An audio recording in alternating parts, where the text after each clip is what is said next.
This is Outcast Motorsports. Unlimited.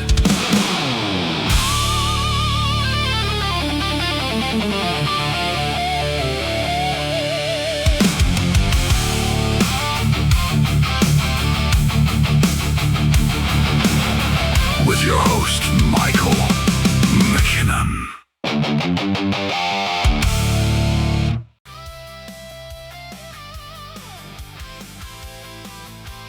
Just turn back on. There we go. Good Saturday morning. Howdy. Welcome. This is Outcast Motorsports Unlimited. I'm Mike McKinnon, and we're going to bring you up to date on Week 5 at Watkins Glen, give you a couple little interviews, and we're going to really have a discussion about the points and stuff. So, Watkins Glen, everybody enjoyed it this week, I hope. I don't know if all the drivers did, but we certainly enjoyed a couple of the calls. I know we had a couple of runaway winners. We'll get to all that as we go right here. I'm going to move some stuff around.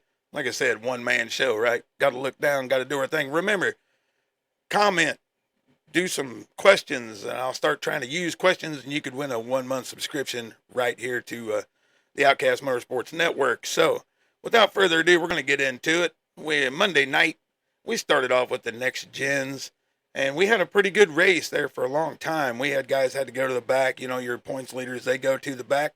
We had Tim Boyce on the pole, and it was a good start. Everything was clean. Everything moved. And then we had a few guys start to move through the field. But I'll just bring you the start right now, and then we'll discuss what happened later on in the race between the leader at the time, this was a very important moment in the race. But we're going to show you the start. Then we'll come back and we'll show you that other part coming right up. One thing these guys got to look at, I know we're seeing these great camera angles, but see the walls on the side, everybody? That ain't safer barrier on a lot of that. That's Armco. And if you smash into that, your day is probably done. You want to hit somewhere that's got some safer barrier. The Gopher Cam. Yeah, Doc Redbeard, the Gopher Cam. Green flag in the air. Here we go, side by side, the 26 and the 16. Who's going to give? Is Carson Youngblood going to ship it in here? We're going to see. He kind of goes a little bit easy. Yeah, Tim that's Boyce. a danger point, though. That's a good deal. Yep, Tim Boyce going in and taking the lead.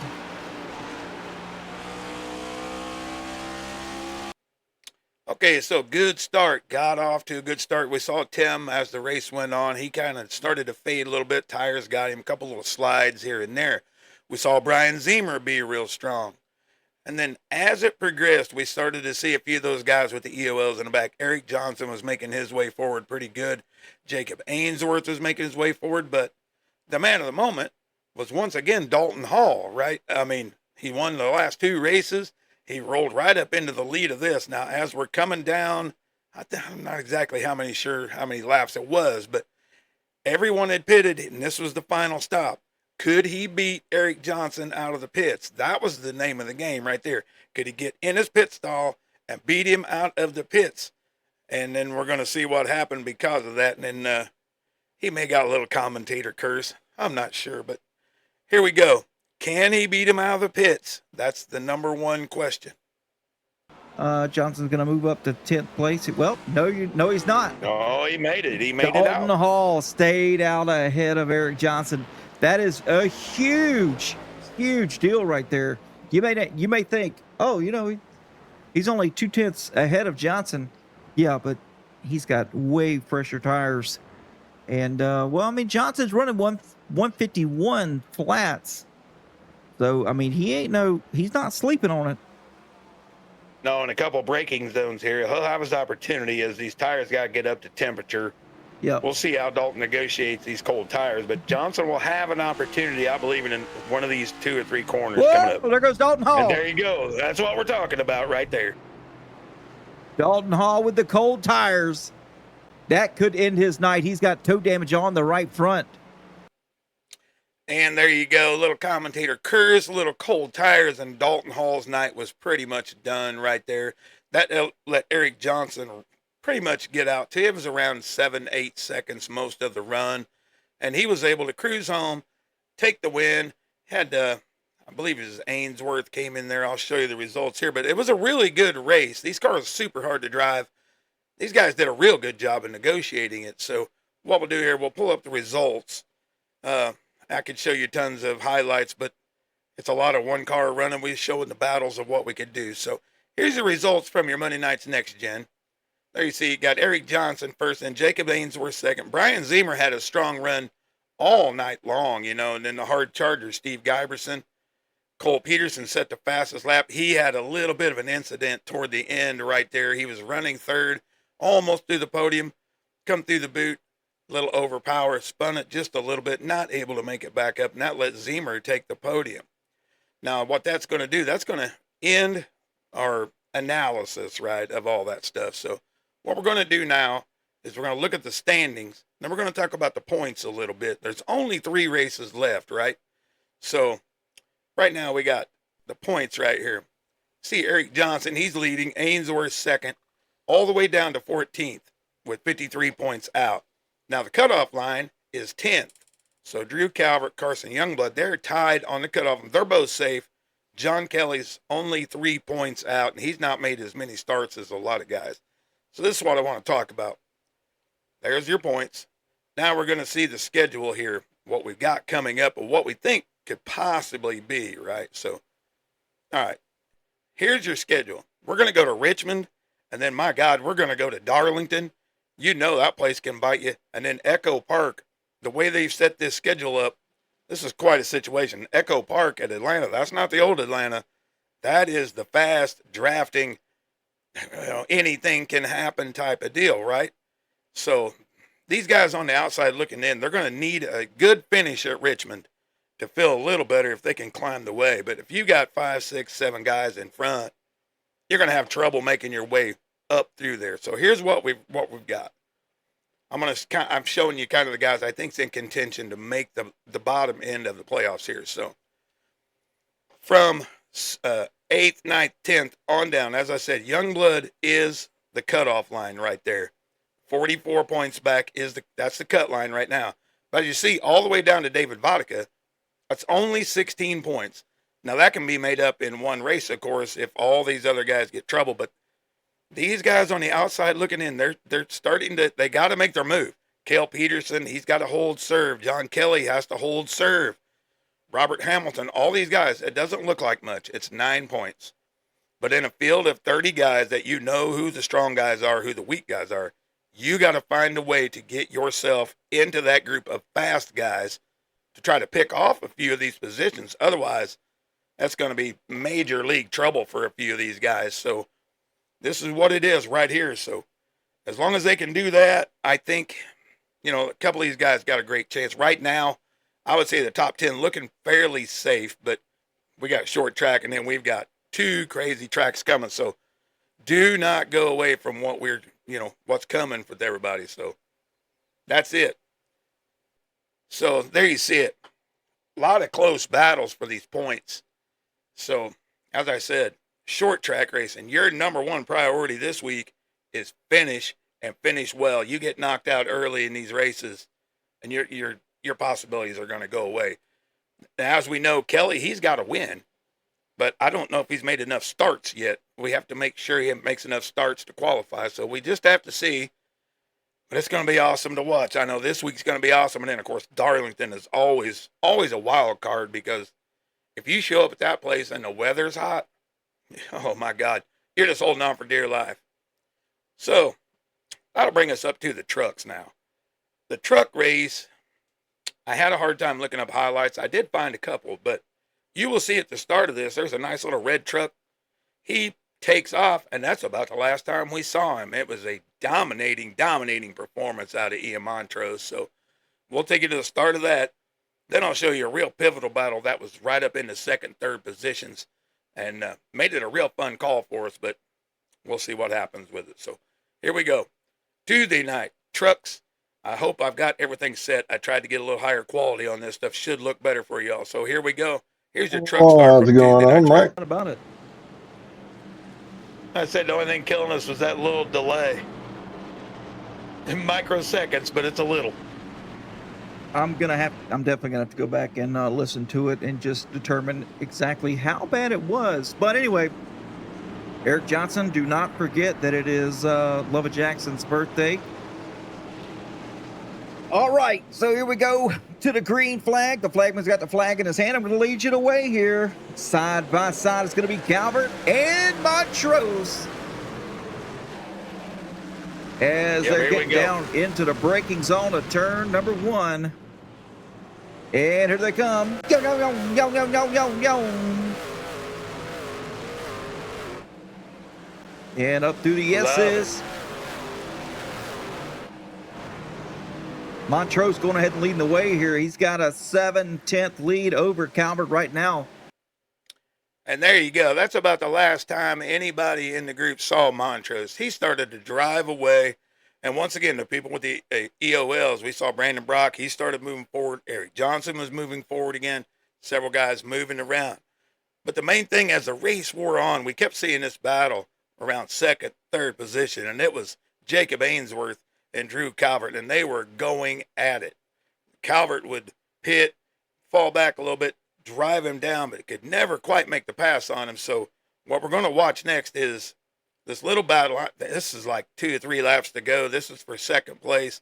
I don't think nobody was catching Montrose. I think this is for third place. I'm sorry. But Montrose was gone. So here we go. This is the battle. Drew Calvert, Jacob Ainsworth. It's almost a lap long here, but he's finally reeled him in, and let's see if he can make the pass. Again, to the back bumper, the 73. Yeah, he's there.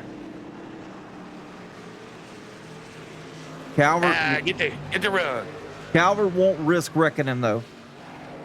He'll finish 4th before he risks wrecking Ainsworth. Stayed with him that time. He lost 2/10 last time. He stayed with him that time, so...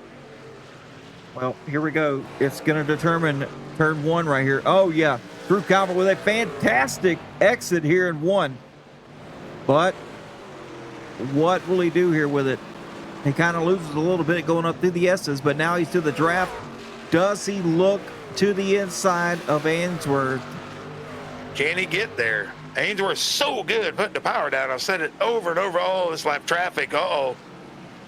Bob Redeker just in front of Ainsworth right now. Oh, it slows him up.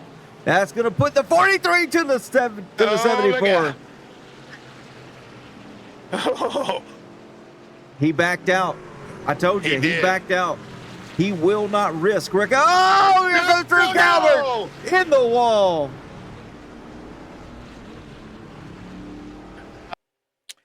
And that's how that battle ended. You had to feel terrible for Drew Calvert there. He had ran him down for I don't know how many laps. But as I said, Montrose had drove away. Eric Johnson had worked his way into second. That was for the final podium position. He probably had enough to get past Ainsworth. A little hard on the gas right there, and around he goes. And that ends his day, and it was a wonderful day for him. He ran great all day. But same thing here. We're going to show you the battle, or show you the results. I'm sorry, the battle was over there. But Montrose with the win by almost 50 seconds, I believe. Eric Johnson was second. So here's your results for that. See you there, Montrose, Johnson. Jacob Ainsworth come in third. But, Montrose led 42 laps. He had the fastest lap. It was just a 53.54 second win. He was gone. Nobody could catch him all night. I don't think anybody had anything for him. So it was really, a real fun race to call because we had those battles. We had the Calvert Ainsworth, and we had Brock and Zemer. We had several little battles to go, but that'll bring us, to an end for the truck race. Now, we're going to talk about the same type of situation with Richmond coming up. Here's your truck points. You got Montrose there in first. And then Brock, Johnson, Zemer, Ainsworth. All these guys separated about 45. These are the safe guys. These are the guys I'm talking about right now. They're safe. But watch this when I get ready to pull this up here in a little bit. Same type of thing. We're going to show the schedule here. But these are the guys that are safe. Remember, the number is 45 behind the leader. So here's your truck schedule. Same thing. Richmond Raceway, then Darlington, and then Echo Park. 2 of these are basically wild cards. I don't care what anybody says. Oh, I love Darlington. Well, you can love Darlington, but that turn 2 wall and turn 4 wall, they'll love you back before it's all said and done. So same type of situation here. What we got is this. These are the guys that are out of the playoffs. And look at this. Drew Calvert, with that wreck the other night, cost himself a place in the playoffs right now. He is literally 1 point back. That is one position on track. Joshua Newman's only 2 points. Sean Wilson, 2 points. Charles Wilson, 3 points. So as you look at this is all about maybe making a pass at the end of the race or staying out on strategy to get yourself into a position. These things are, this is tightening up unbelievably, So hopefully a few of these guys will get there. We saw Charles Wilson, like I said, he's 3 points back. He had a good run in the trucks. Youngblood, not the greatest weekend for him, but we know he's fast. But how about newcomer Bob Rediker down here? He's only 15 points from making the playoffs right now. So consistently, and you see Joel Kurtz, we know all the speed. He just had some bad finishes. So, okay, that'll bring us to Gen 6. Now, I did not get to see Gen 6 race. I watched some of it, got to pull some clips. And from what I saw in the race, I'm going to show you basically how the race looked. You ready? See anybody around Adam Keene? I don't see anybody around Adam Keene right here. I think this man kind of put the whooping on him, huh? Able to drive his 17 machine out. You see there on the screen. He was 26 seconds ahead of Montrose and Ainsworth at this point. No real battles. So we'll let the Gladdag bring him around.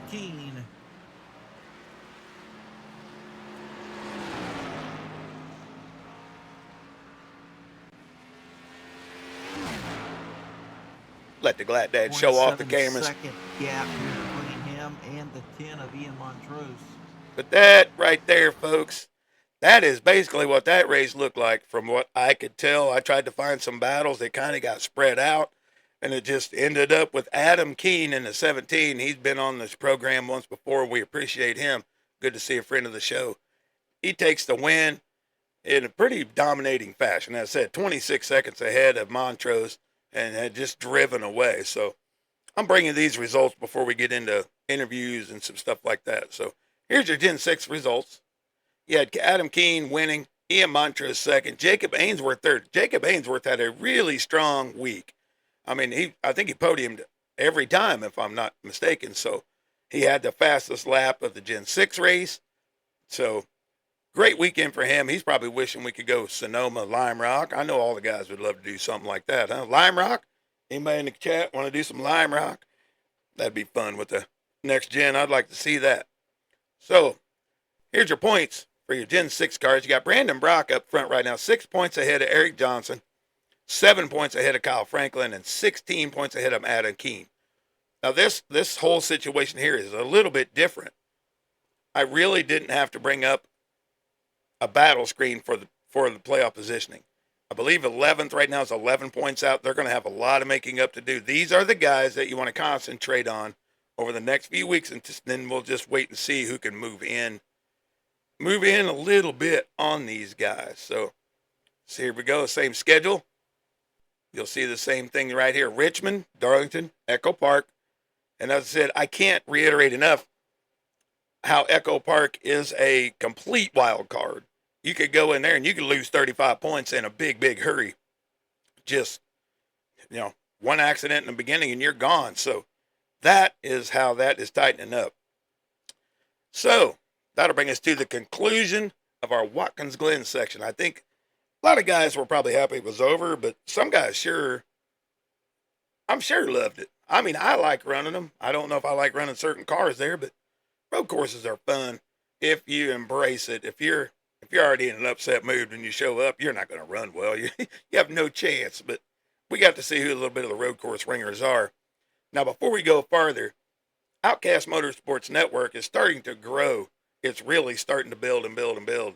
And what I want to do is show you guys that don't know exactly what I'm doing. A couple with Adam, and then Adam's just busy. So let's take a look at this schedule he's got going on here. Monday nights, we got the Next Gen Series right now, 8 p.m. Eastern, or 9 p.m. East. Then we got the truck on Tuesday. Now, Wednesday night, he's doing the Rocket Dirt League. That starts at 9:15 Eastern. Thursdays, back to the Outcast Gen 6 Series. Friday nights, doing the Synergy Elite Truck Series. That has got some big names on the service in it. And then Saturday, starting August 1st, he's going to end up doing this Elite Late Model Tour series. So the man has gotten quite busy, and we wanted to keep you updated on exactly what's going on with it, with the network. We haven't been able to do that before. So hopefully, there you go. It makes everybody see what's going on. That man is busy, let's put it that way. And the network is busy, and we love that. So, what we're going to do now, I got to meet a new guy this week. I was excited to talk to him. I don't know how good my questions are, and I look like a ghost the way the lighting went, but that's just the way it goes. So, I'm going to bring you David Vodka next. He's an interesting cat. He's enjoying the Outcast. But then at the end of the interview, he told me, hey, I wanted to do something else, and I'd already stopped the recording. So he's got quite an interesting hobby. So you guys might enjoy this, hopefully. So let's get on over. Let's meet Mr. David Vodka. I think you'll enjoy that right here. Okay, we are now joined by Mr. David Vodka, driver of the 24 machine. And David, super happy to have you with us today, man. I appreciate you taking the time. Tell us a little bit about yourself, where you're from, what you do, all that, and then we'll get in about all the right and left-hand turns this week. All right, sounds good. Thank you, Mike. I appreciate you having me on. My name, like you said, is David Vodka. I'm from DeRidder, Louisiana, and 62. I am retired, so just enjoying and loving life, going to church whenever I can, and just enjoying racing. Well, you got to be enjoying racing with these guys. I mean, this is some of the best I've seen, and on the service. I really enjoy calling you guys and stuff. And I'll tell you what, before we get into the Watkins Glen, tell us how you got hooked up with some of these guys in Outcast, and what makes this the place to be for you. All right. Well, back in the day, I raced NASCAR 2003. This might be a long story, but I had dial-up back then. That was like 2003 to 2011. And I heard about this thing called iRacing. So I signed up on dial-up just to see what it was about. And so the reason I'm going into this because my profile shows I've been racing 11 years, but I actually only have been racing a year. I finally got decent internet last year, luckily as soon as I retired. So I signed up for iRacing, and I was racing some hosted races, and I guess I must have raced with Eric. And I was new, and evidently I did something right when racing with Eric. So he sent me an email, invited me to the league, and I think that's honestly the best decision I could have made. These guys over here are super. I can't think of one that I don't like or don't enjoy racing with. They're more than glad to help you out at any track, give you advice, just help you along in your career out here. So love these guys and wouldn't have it any other way. Well, that's what I've noticed, how much time they take to help everybody try to improve, try to get better, whatever they need to do. It's really cool to see. Well, I'll tell you what, we'll get into this week right here. How did you enjoy all the left and right hand turns this week? That was a lot of laps to turn at Watkins Glen over a week's time. Yes, it was. Yeah, Monday night, I thought I would do fairly decent, but ended up having, I spun out after changing the first set of tires, got on cold tires, and then it just kind of went downhill from there. Tuesday night in the trucks, man, those trucks at Watkins Glen are hard to handle. The weight transfer in those things is just ridiculous, hard to do. So I'm not a road course guy. I just soon get back on the intermediate, the mile and a half tracks. Those are or Michigan or California. Those are probably two of my favorite tracks. But I'm glad Watkins Glen is over, ready to move on. So you're a big, wide, flat track guy. You like Michigan. You like the Auto Club. I really love Auto Club. Michigan to me is kind of a hit and miss. One day you get cool temps and you can hammer around that place, and the next time you drive it, you're sliding all sideways. So I love that kind of stuff. But back to the intermediates, and this will lead me into my next question. I haven't asked any drivers this yet, but I want to see what you have to say about it. All right. What do you think your biggest strength And what do you think is something you need to work on to be able to consistently run right up there with the Erics and the Ainsworth and all them boys?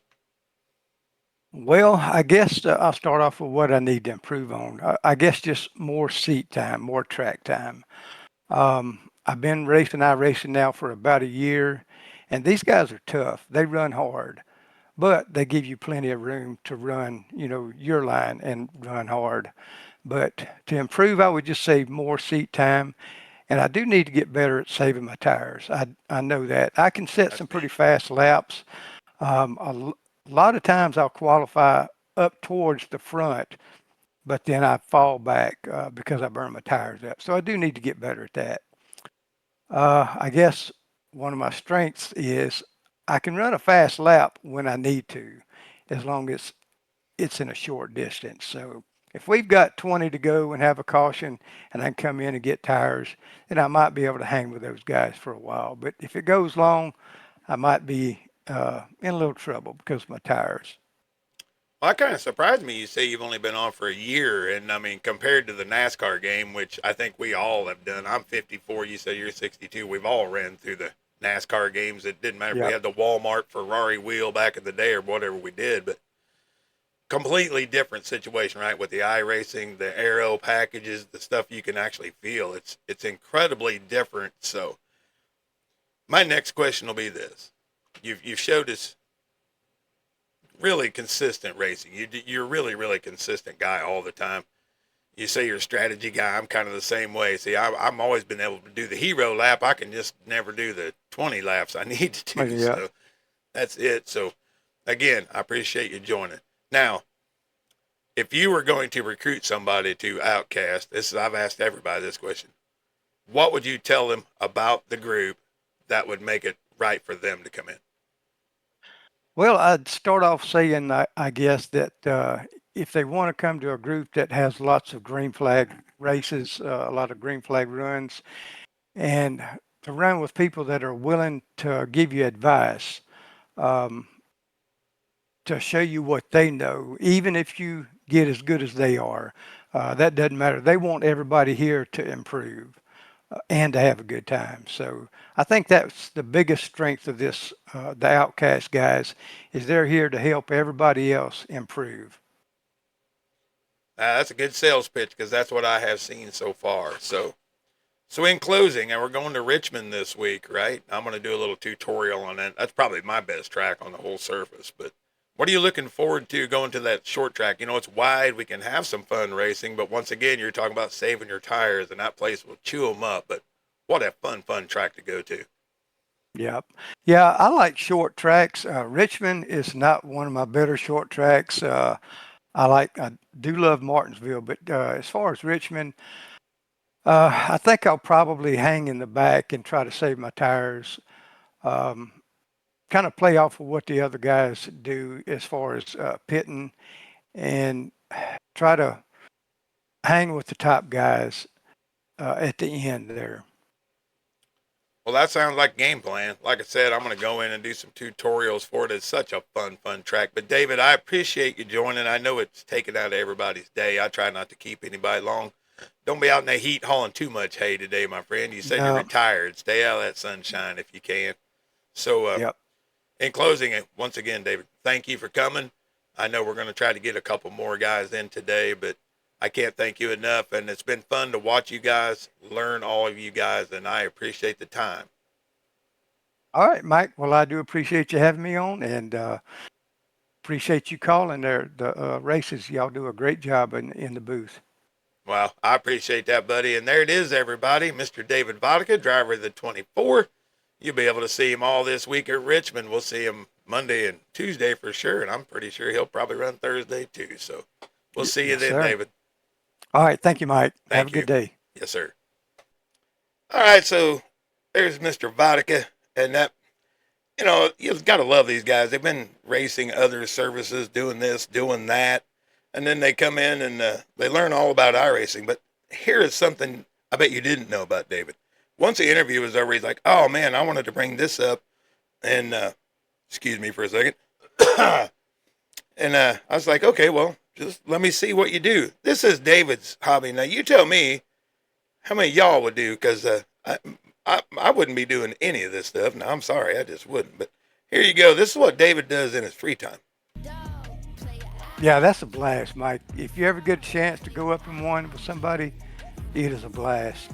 I'm not sure, buddy. I don't even know if I like to go up on a ladder. Let's look at this. Well, and going up on a ladder, I don't like that. It scares the heck out of me. But this is a little bit different.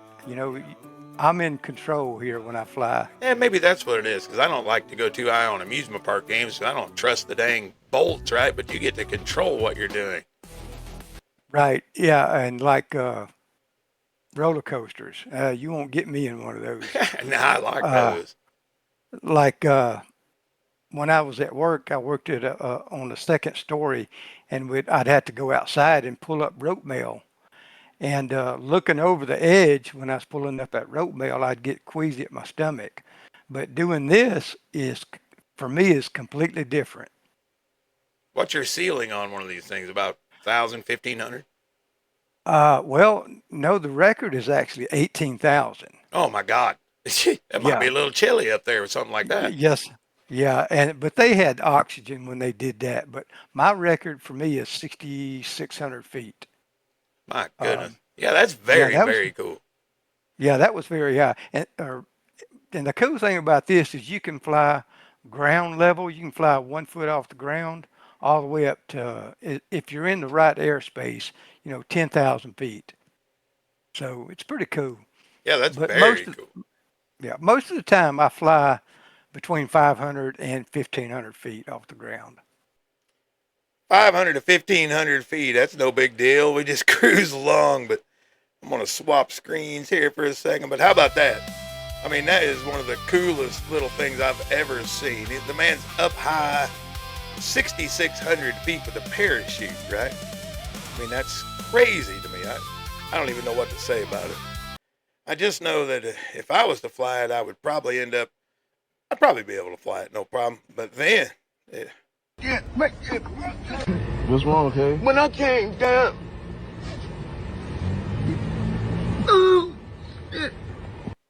Yeah, that's probably how I'm going to feel when I end up trying to land that thing and roll it 1,500 times and end up in the back of a cornfield.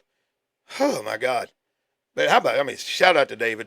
Been on here for a year. He's out paraflying. He's hauling hay today. I told him it was a little too hot to do it, but he said, nah, not too bad. AC in the tractor, doing round bales. I'm like, oh, that's pretty good.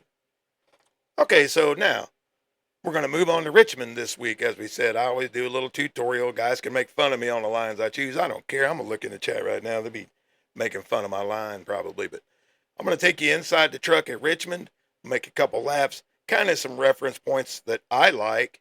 They seem to help me on saving tires where I don't try to overdrive the track, because that's a big deal at Richmond. You can overdrive the track, pretty quick, and you'll start sliding around. You don't even feel it. So here we go. We're going to take you in what we're going to see all week out of these boys at Richmond and give you a bird's eye view of the track right now. Welcome into Richmond, everybody. We're already on the track. So it looks like a D. You see a little track map right there where my little truck is. Right here, we'll show you what it looks like.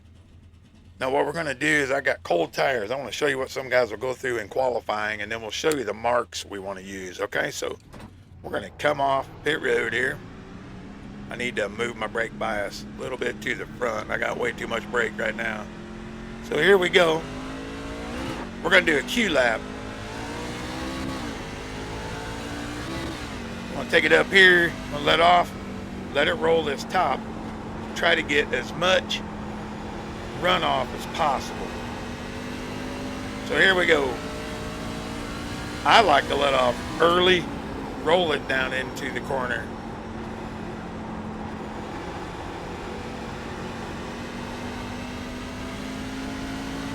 And boom. But you can get loose. But your second lap, if you're trying that, you're going to lose that runoff part of it.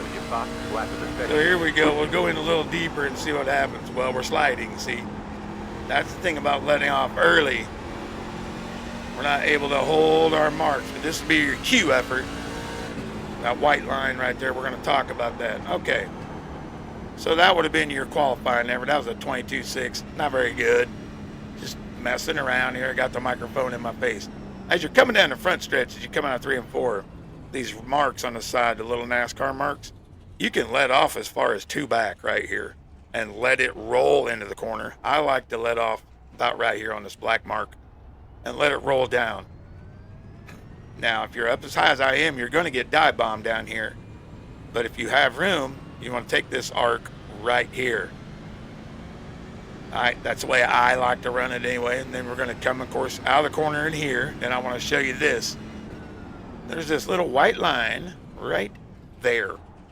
You want to let off and brake about that line every time. And that'll let you get this arc into the corner, into the apex down here. And there you go. On and off. You can do this all night. You can decide how you want to do it. But let's say you want to set up a pass down here. I'm a little off speed, but that's okay. You want to enter high, and then let the guy, then you want to do one of these. That's a big diamond pattern. Now this is slick off, both ends. Not gonna lie. There's that line. Boom. 3 and 4. My brakes are really heavy today. I don't know why. But back off we go. You can do this over and over. If you want to outbrake somebody and make a pass, let off early again. Take this angle. Just don't try to hug this too long. You can see the difference in your speed here, and guys on the outside will be able to get you. So once again, white line, normal arc in, about right there, slick off. You're pushing up already. See that? That's it. That is Richmond. Not a lot to it. You just do this all day right here. Save you a little tire. Don't kill the brakes. Turn it down, diamond it up, and off you go.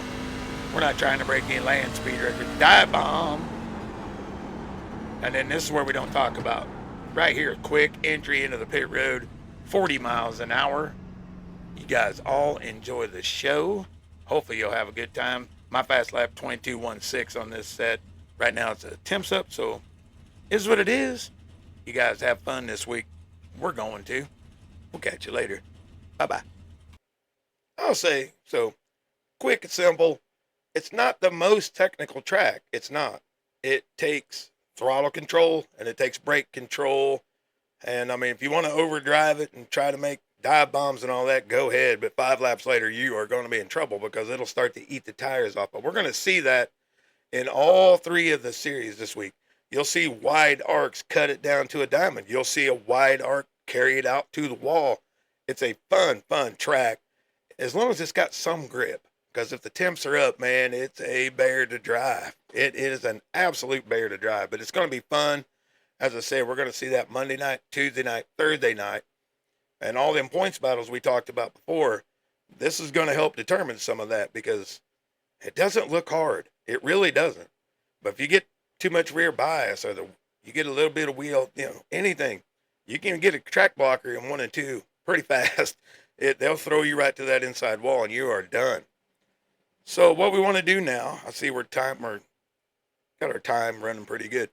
We never got to finish our interview with Kyle Franklin. So what we did this week is we finished that little interview. We caught him at home finally instead of trying to drive through the mountains and talk to us. He was at home. So we're going to take you over to that now. And we'll let you get the thoughts of Kyle Franklin. We know he's a short track guy. He's going to love this week. Had a pretty good run at Watkins Glen with the 6th place in the Gen 6. But I thought this was a good interview. It's a little insight why he got into racing in the first place, not just iRacing, real racing. So I'm excited to bring you that. So let me slide this screen over here. Oh, man, I don't know what's going on with the color on this screen, but that's okay. We're going to bring you Kyle Franklin right now. So enjoy, and then we'll be right back. All right, we are back with Kyle Franklin. The last we saw of him, he was in a mountain pass trying to get his way to Montana, I think, at the time. So, Kyle, good to see you again, buddy. We never did get to finish up why you came along with the Outcast and all that stuff. So if you want to bring that up again, let everybody know what brought you into the community again, Kyle. Well, I got brought in by, Eric Johnson, and Mark, Kazin. It was before Outcast actually. in a prior league, and he recruited me into that league, having the same, like deal, compassion and stuff for like the Outcast League.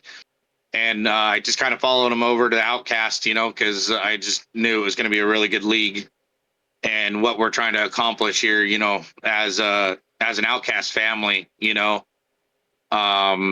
and so he found me when I was racing at Phoenix in the trucks, actually. And we were really competitive, and Eric there, was really fast too, and we had some really good side by side racing and stuff, and that's kind of how I fell in line with these guys, and I just been around ever since.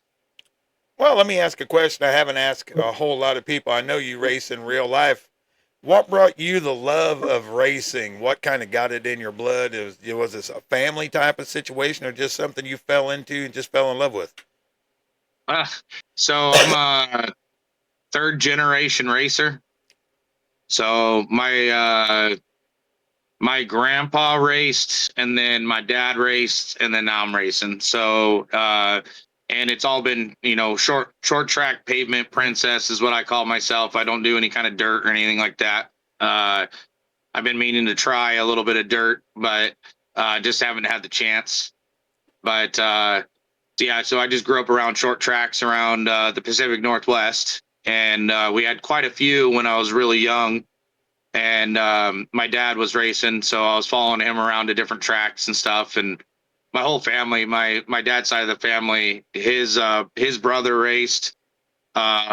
His brother's wife raced. My Aunt Diana was one of the first women to win main event at our local track in 19.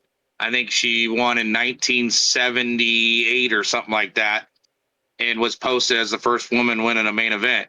And when you're dominated out there by just pure men, that's Oh, a yeah. big thing, back then. So Absolutely. And then, well, being a real racer too, and then we'll bring it to the iRacing side here.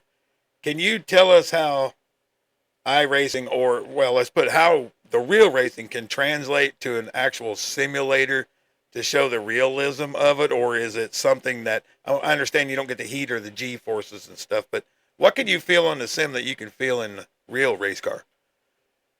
I mean, the steering wheel and stuff like that, if you have a nicer rig, you can definitely feel the car slipping, if it's on the rear, if it's on the front. iRacing does a really good job. I mean, this is the only sim that I've tried a lot of sims, set of cores, even kind of back in the day when they had Gran Turismo and they called that a sim, that was pretty good. But iRacing has come so far. I mean, it's identical to racing a real car, other than the fact that you just don't feel it, if that makes sense. Your butt doesn't feel it. Right. Um, it's just a little bit different in that way. But keeping up on your, I would say, like, oh, what am I trying to say? Keeping up with your senses, like, your reflexes and all of that is huge on the sim. So you have professionals, all these guys in NASCAR, they're all practicing in iRacing. They do it day in, day out. Unfortunately for Kyle Busch, he was in his racing sim, Yeah. Yeah. when it went south. So I mean, they're all on iRacing. So I mean, iRacing comes so close to being the real thing. Yeah, that's what I try to tell people too. Just try it. If you think it's the old NASCAR game, it's not. It's a lot harder than that. But okay, so the last time we talked, you were taking I believe your daughter on her birthday tour racing thing, and you were trying to explain to us how you would explain the Outcast League to everyone, how you would recruit people to come to Outcast. And if you want to reiterate that for us, because I know we had connection issues and all that, I would really love to Yeah. hear how you feel about these guys. Yeah. Oh man, it's awesome. We're a big family. The camaraderie in here, and helping guys get better. No matter how slow you are or how fast you are, everybody can learn, including, me, anybody. I mean, you can win 3 races in a row and still learn. You can lose, 6 races in a row and still learn. This community is all about helping each other and being with each other and just focusing on being a community first versus I'm just going to jump on the sim race, beat you and then leave and log off and then come back again and do it again.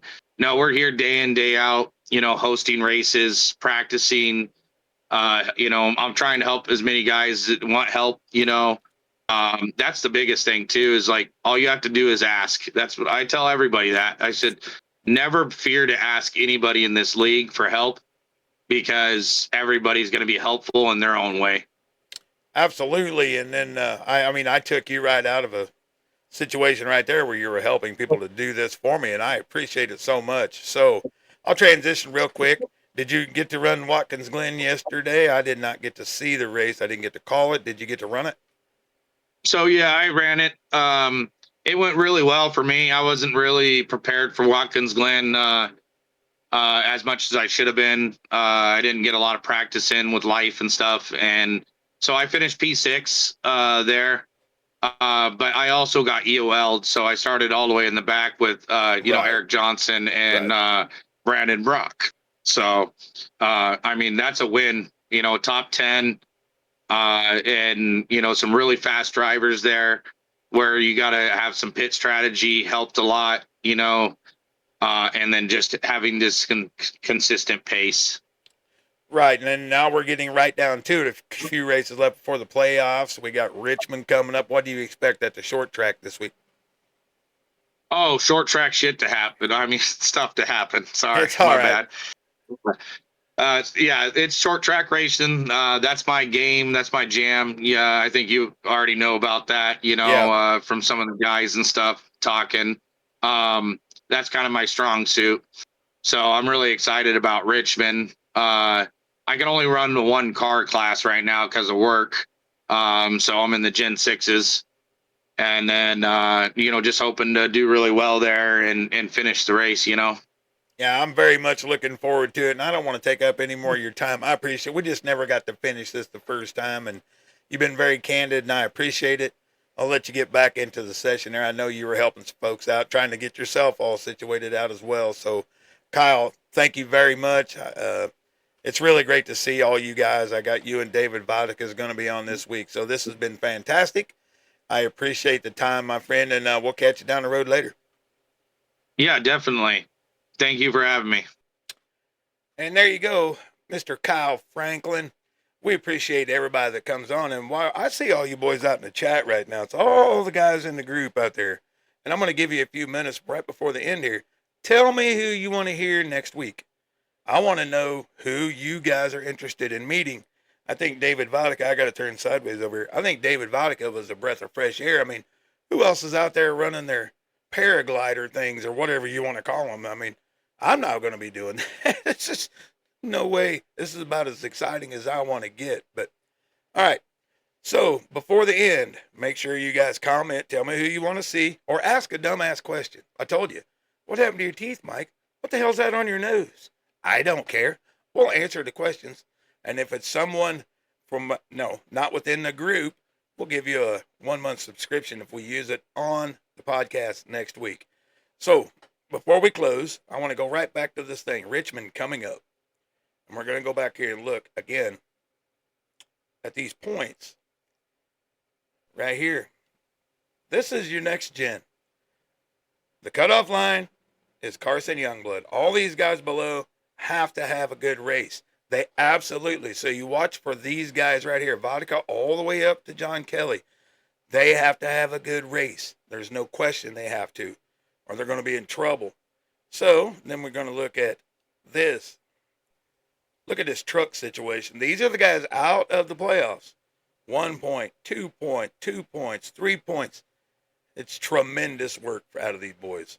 Now they're going to have to tighten it up, and they're going to have to make sure they get good finishes. They can't be taking a ton of chances and try to take themselves out of a race, or they're going to be knocked out. And then, like I said, the Gen 6, your top 10 that you have there right now, they're fairly safe right now. But a couple slip-ups over the next 3, and the next 3 are going to determine a lot. Because as I said, Darlington, that's a crazy race. That can be crazy. And then Echo Park is just like a big Talladega, except it's just shrunk down and it's a lot tighter. So it's going to be interesting to watch.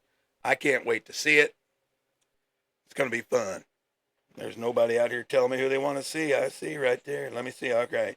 Hubert says, I need Charles Wilson, Josh Newman, Robert Tibbs, Ryan Beer, Ronnie Welcho, and Tim Boyce. So we could probably do that. A couple of them guys are watching in here. They're going to have to jump in and show us their hobbies, because right now, David Vodka's got them beat. I don't know what else you can do to do that other than Navy SEAL training. I'm not real sure. But we'll just have to wait and see. Maybe we find somebody that's like, tries to land on the moon or something. I don't know what else could happen. I just figured these guys sit in a sim all day because that's all I ever see them do. So, other than work, I know. Got to do some work once in a while. So what I'm going to do, we're going to finish it up. We're right at the hour mark. I'm Mike McKinnon. I hope y'all enjoyed the show. Watch this week. This is a big, big deal this week. A lot of points. And then, of course, like I said, check out all these different broadcasts on OCM. This should be this week. Nope, next week we'll have the Saturday race. So that's what we want right there. So until next time, I say keep it clean, keep it green, and we'll see you around the corner. Appreciate y'all. Catch you next week.